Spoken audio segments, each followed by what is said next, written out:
In 1965, millions of American men raised entire families on $50 to $100 a week. In today's money, that's somewhere between $26,000 and $50,000 a year for 5 people. Earned by one man because there was no second paycheck coming and no help on the way. The house, the car, the food, the future, all of it landed on one pair of hands.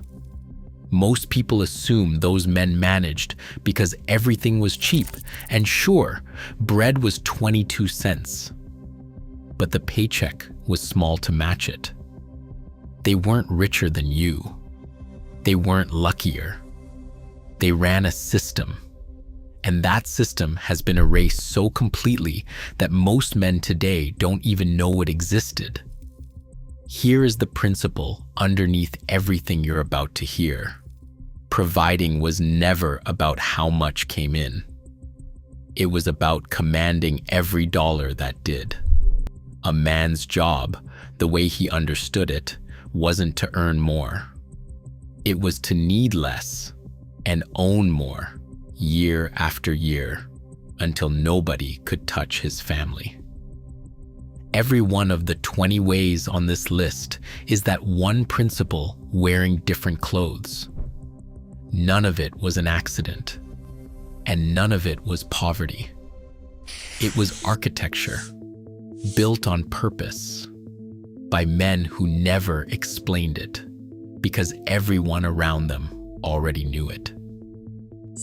20 of those ways, counted down, with the biggest ones saved for last. Stay for the final 3, because number 1 is the move that quietly built more family wealth than any raise ever did. And it's the one modern life is specifically designed to stop you from doing. Number 20. He made the grocery run pay twice. Green stamps. At the register, the cashier handed over S&H green stamps with the change, and the family licked them into collector books on the kitchen table. Full books traded for a toaster, a lamp, a set of luggage, things he'd otherwise have paid cash for. At the peak, an estimated 80% of American households collected them. The company printed more stamps than the United States Post Office.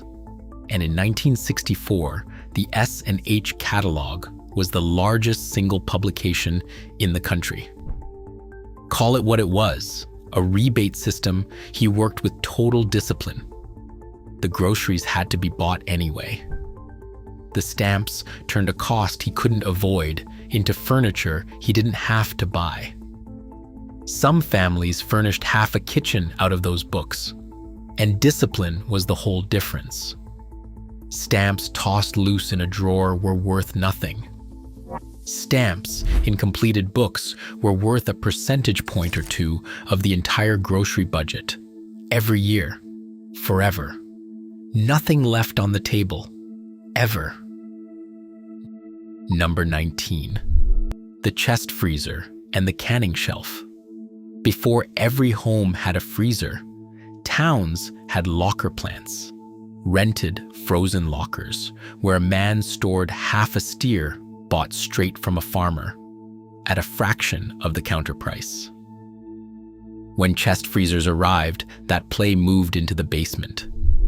Next to it, the canning shelf.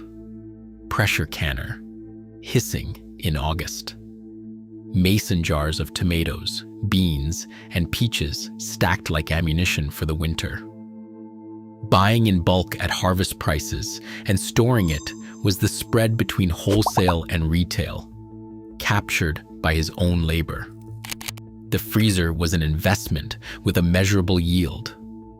A man with a full freezer and a full shelf negotiated with winter from a position of strength. Number 18. Hunting and fishing were grocery runs. One deer in November was a freezer full of protein for the cost of a license and a couple of cartridges, pennies a pound against 69 cents for ground beef at the store. Saturday fishing fed the family on Sunday. He enjoyed it, sure, but enjoyment was the bonus, not the purpose. The purpose was provisioning, and he measured the trip in pounds brought home. Wild game is lean, unprocessed, and it cost him almost nothing but skill and patience, two things he had in stock. The outdoors wasn't his escape from providing. It was one more way of doing it. Number 17, layaway, never credit. When the winter coat or the bicycle went on layaway in September, the store held it. He paid a little each week, and the family picked it up, paid in full, before the first snow. No interest, no debt, no bill chasing him into the new year. Compare the two machines because they are opposites. Layaway makes you wait and charges you nothing. Credit hands it over today and charges you forever. Same coat, same price tag. Completely different man on the other end of the transaction. One owns a coat. The other owes a bank. He got the coat in November and nobody charged him a dime for waiting. Number 16, the Christmas Club. Every week, all year long, he walked 50 cents or $1 into the bank and dropped it into a Christmas Club account. And on December 1st, the bank handed it back in one lump. Millions of American families ran this play through the 50s and 60s, and at its peak, billions of dollars a year were paid out, with average passbooks worth more than a week's wages. The genius wasn't the interest. There mostly wasn't any. The genius was the pre-commitment. December was never a surprise. Never an emergency, never a debt. Christmas was the one holiday guaranteed to arrive on schedule, so he funded it on schedule. Today, the same holiday lands on credit cards in December and gets paid for until April. His Christmas was paid for before Thanksgiving. Now we're getting into the ones that built real wealth, and number 15 is the one the banks were happiest to see your generation forget. Number 15, the envelope system. On payday, he cashed the check, every dollar of it, and dealt the bills into envelopes at the kitchen table. Rent, groceries, gas, church, savings. Each envelope had a name, and when an envelope was empty, that category of spending stopped until next payday. Not negotiated. Stopped. Researchers at MIT ran an experiment decades later and found people will pay up to twice as much for the same item with a card as with cash, because cash makes the loss physical and plastic makes it invisible. He didn't have the study. He had the envelope, and the envelope made every dollar visible, countable, and finished when it was finished. Money you can't see is money you can't command. He could see all of his. And the savings envelope carried one extra rule. It got filled first, not last, with the amount written on it, even on the tight weeks. The whole system had no app, no password, no monthly statement, and it never once crashed. 40 years of household money managed at a kitchen table in 20 minutes a week. Number 14, the 30-day catalog rule. When a man wanted something, he didn't buy it. He marked the page in the Sears catalog, folded the corner, and left it on the shelf. If he still wanted it a month later, and the budget had room, he ordered it.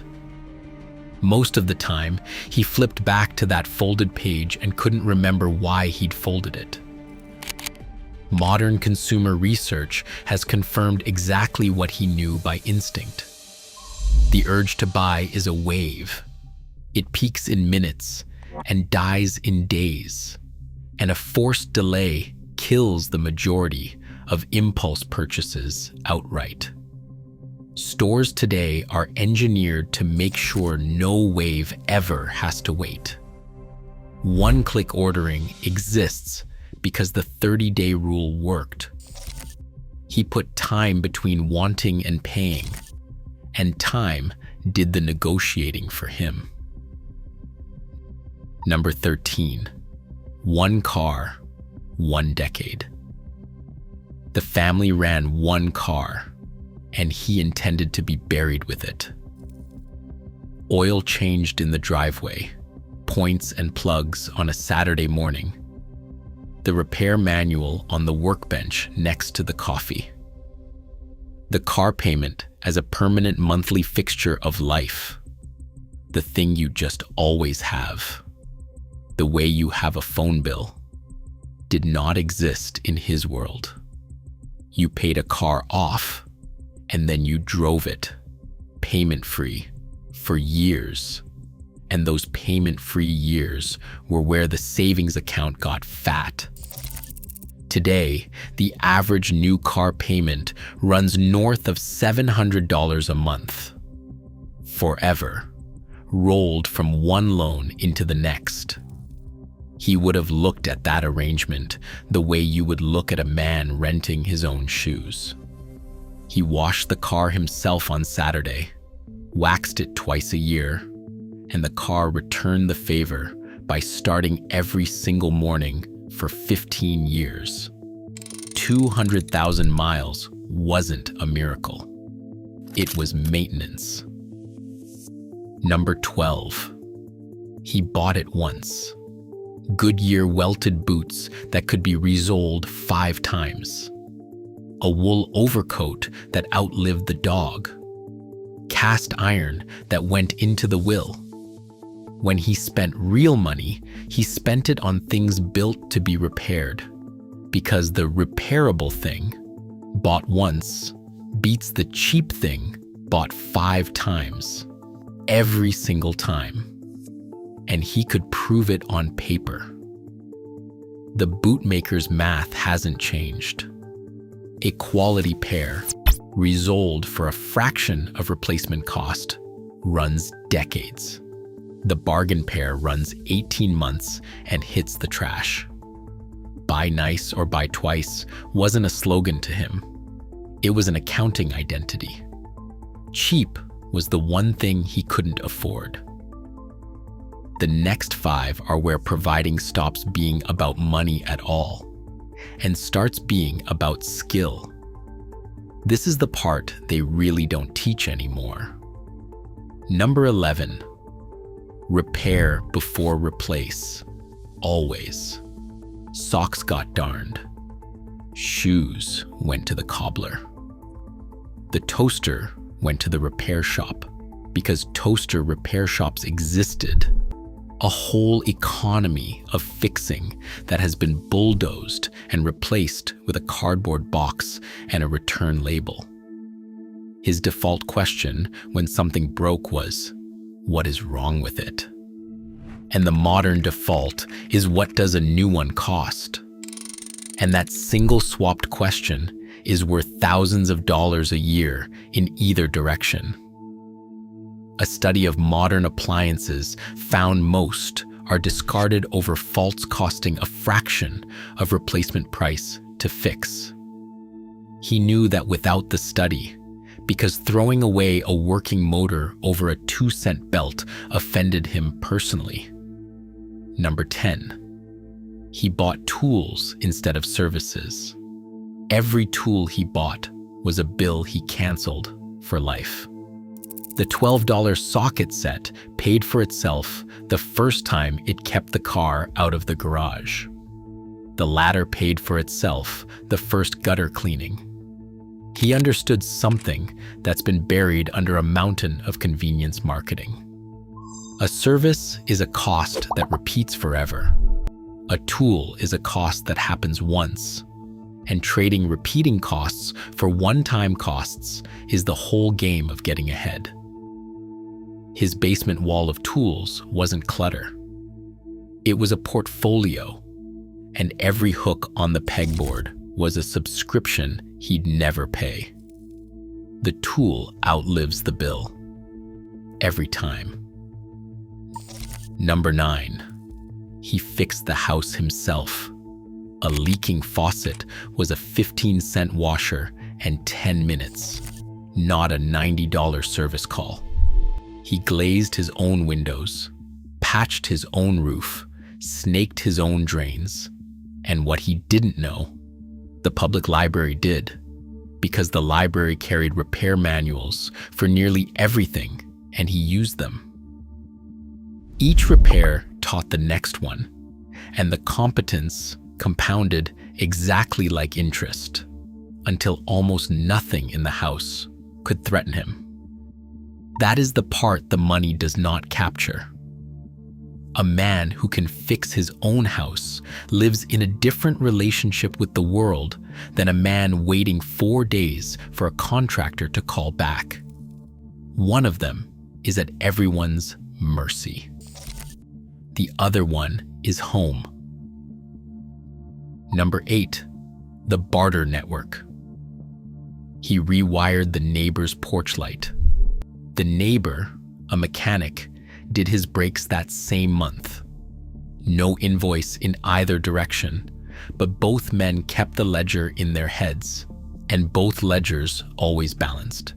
Because in a neighborhood that traded skills, your reputation was your credit rating.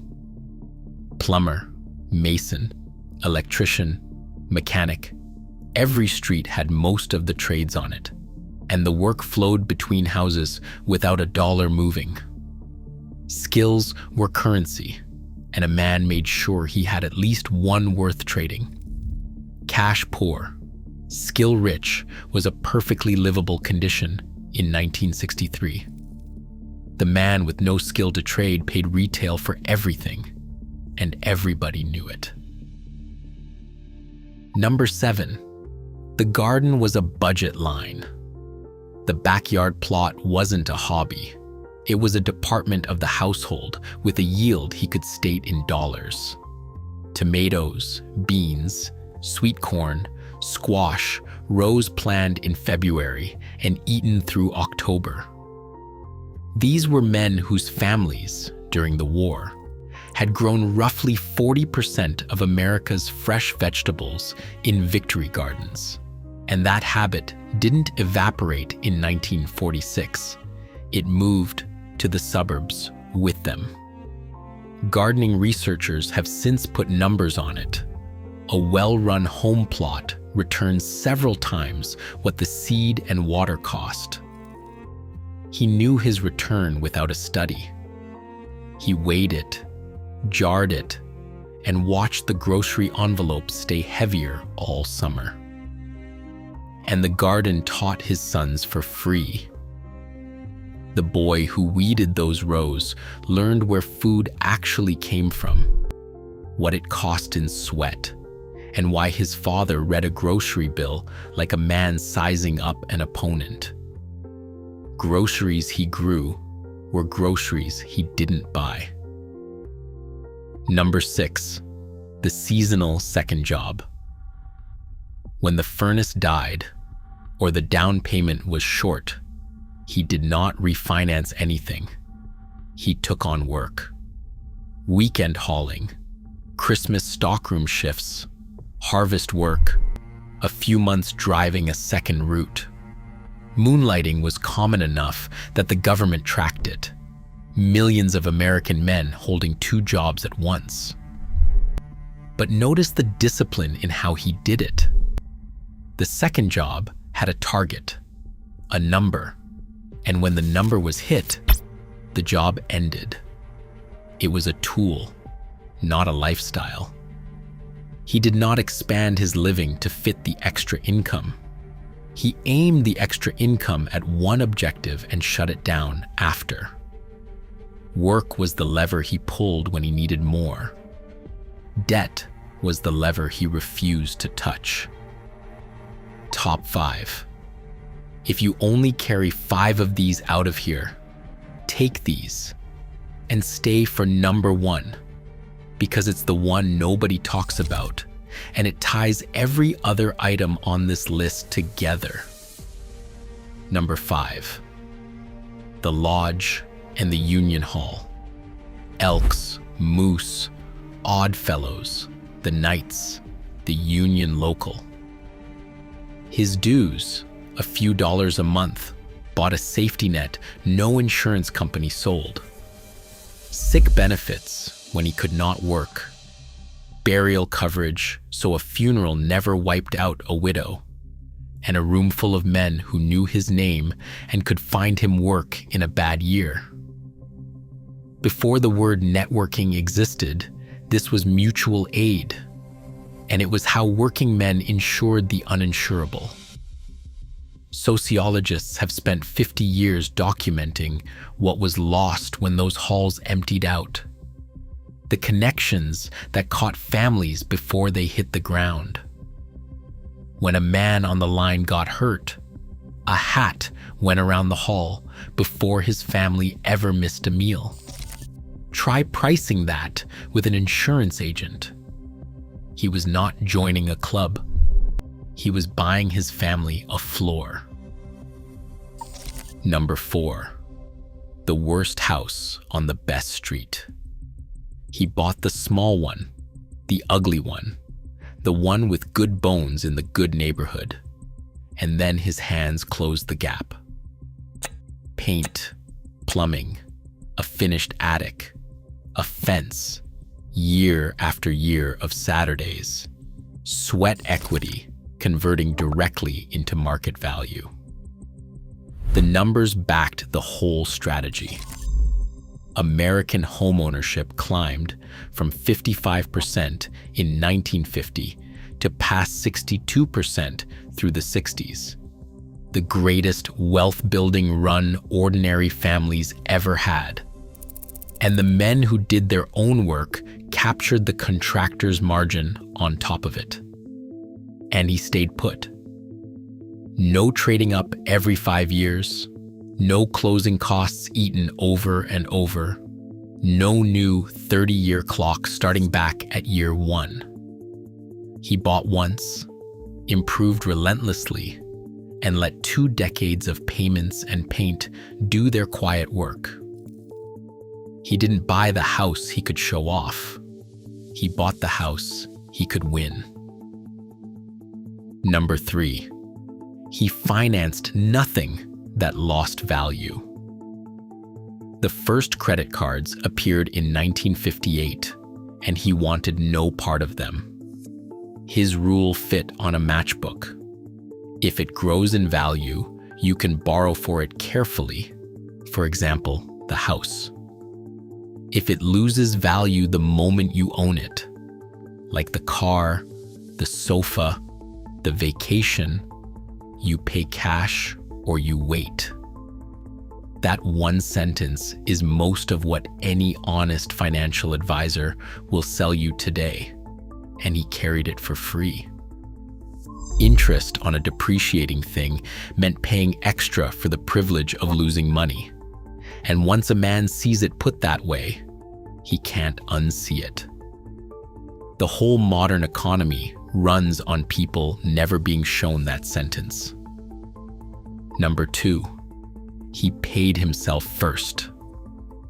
On payday, before the rent envelope, before the grocery envelope, before anything, 10% went into the passbook savings account, and the family lived, without discussion, on what remained. Not what was left over at the end of the month, because nothing is ever left over at the end of the month. Ever. for anyone. Savings came off the top, or it didn't happen. Americans in the 1960s saved 10 to 12% of their income. Today, the figure hovers under 5%. Same species, same temptations, different sequence. The order of operations was the entire secret. The man who saves first and spends after gets rich slowly and surely. The man who spends first and saves after just spends. The passbook itself did the motivating. A little book in his drawer where every deposit was stamped in ink by a human hand. A running score he could physically hold, and watching that number climb beat anything a screen has ever shown anyone. And number one, he never upgraded his life. The raise came. The promotion came. And the house stayed. The car stayed. The lunch pail stayed. The envelope stayed. He banked the difference every year for decades. This is the one that ties the whole list together, because every trick before this one exists to build a gap between what a man earns and what he needs. And number one is the refusal to ever close that gap. There is a name for the modern disease: lifestyle creep. The raise that becomes a bigger payment instead of a bigger margin. And entire industries exist to make sure your next dollar is spent before it arrives. He treated every raise as money his family already knew how to live without. Because they did, since they had been doing it all along. His neighbors could not see the raise, and that was exactly the point. A new car in the driveway announces income. A passbook in the drawer builds it. He chose the version of rich that nobody could see and nobody could take. Every raise made him richer, not fancier. Say that line out loud and notice how strange it sounds now. That strangeness is the measure of what got taken from you. So look at what was actually going on in that little house with the envelopes on the kitchen table, the freezer in the basement, and the garden out back. It was never the income. One small paycheck a week, and he turned it into a paid-off house, a savings account, and a family that feared nothing. Because every system he ran pointed the same direction. Need less, own more, owe no one. Modern life runs the opposite direction on purpose. 1,000 engineered ways to close the gap between what you make and what you spend. And it has most men out-earning their grandfathers 5 times over while owning less of their own lives than he ever did. And he did all of it without a single app, a single course, or a single guru. With arithmetic, a 6th grader could check. These are not old money tricks. They are the right ones. The man who needs less can never be owned.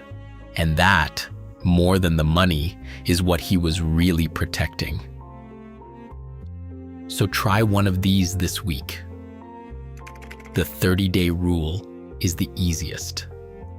Pick the next thing you want to buy and make it wait a month. The envelope system is the deeper one. Run 1 month of cash envelopes and watch what happens to your spending when money becomes physical again. And if you want the full conversion, pay yourself first. Take 10% off the top of your next check before a single bill sees it.